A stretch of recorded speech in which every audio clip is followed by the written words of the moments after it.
Alright. Yo, your mama kwa about the ma Akyem TV so na send your money no. Akyem TV na capture Boadua Panpankyerede. Koso from 27th up to ene 31st. Na ene no yaba Boadua nsu kese bia e friend mo ho. Kire say ahoho ne nkofo bebre aba omo de omo bisade ne omo niema aba beto mo anim. Na yenya ababawa fefefe a ono furu Boadua ono so baby. The person any ni din komo obebo ni din ni experience so far as Panpankyerede is concerned you know so who and our observe about it. It is straightforward you be con in China any ni din komo. Ma yema akwa about the ba Akyem TV. Yeah, eja. Na pacho dedi kan obebo udin na baby a ofri na etiefo ahwefo so atie bi. Pacho ya fame Porsche ni fi Boadua ha ya. Porsche adai. Porsche chirwa. Fi Boadua ha ya. Me pacho mi fi Boadua ha ya me ode shikonkon. Ofra ahemfi ana.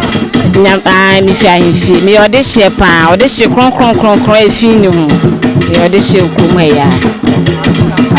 Akyem TV so na uwe Boadua Panpankyerede last year any this year na ye take coverage and a Fresh FM na so far eneno anase 27th ne ba no then abetumi akafa Boadua Panpankyerede ho. Oh, Boadua Panpankyerede ne de ade a eda ho deda na sisi a no ye nananom ahyemu kena ama aye kese sen first no ye de amamre ne amane so etoto kwam nti no aye kese sen first no nti sisi ade ekoyie emu aye kena obia ba ebehwe se de etie na eneno baby aye woi aha no dwuma pote be na course na also buy no den na eneno be ye wa ha pote na baby aye woi yensu kese da ha ye fe no emo yensu abena obatan kese da ha nti ene ye be hye ne fa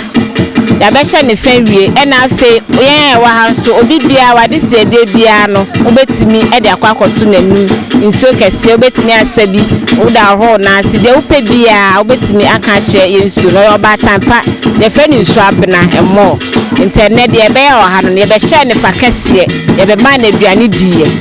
ene de be ye wa ha so eno na then I walk atre yenuanom a omaba for Panpankyerede no ne omo ntumi so amba then I wa obeka kire omo de me wa me ka kire omo ne say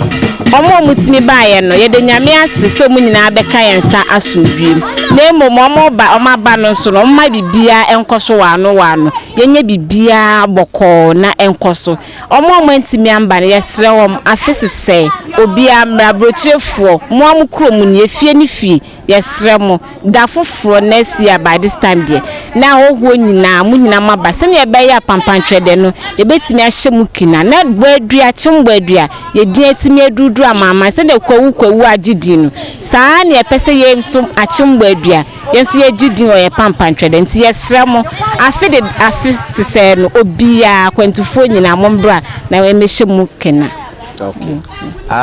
Yeda wase Akyem TV so na we na then abeka kire Boadua for Ghana for baby obibia wo fa Akyem TV omo hwe Akyem TV omo kusu no omo hwe ene then na person wonka emo Akyem TV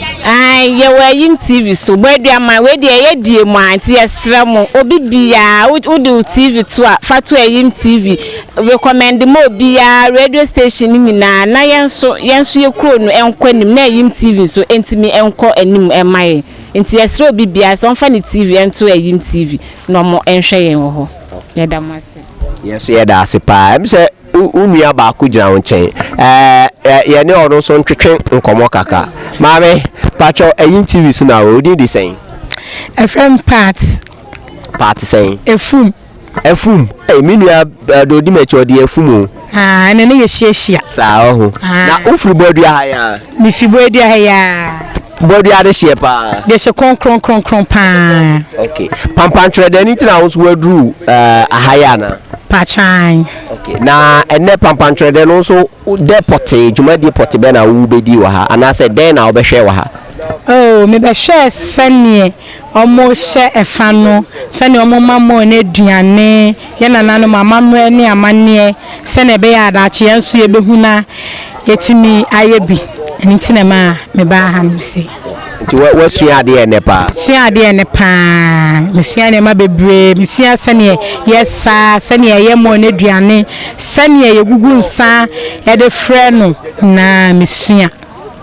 and then be your exams utwa pa de ane ye so usua de nsuo na ye ba ho ene no ye mo no ni din na woda na se ni din e de frɛ ne pa so ye wodwa da be na da ukwada ni din pa ye de he odi nsuo abena etiefu wotwa momon nsem ano esa adisuano wasua ni ye ababa okay then I will catch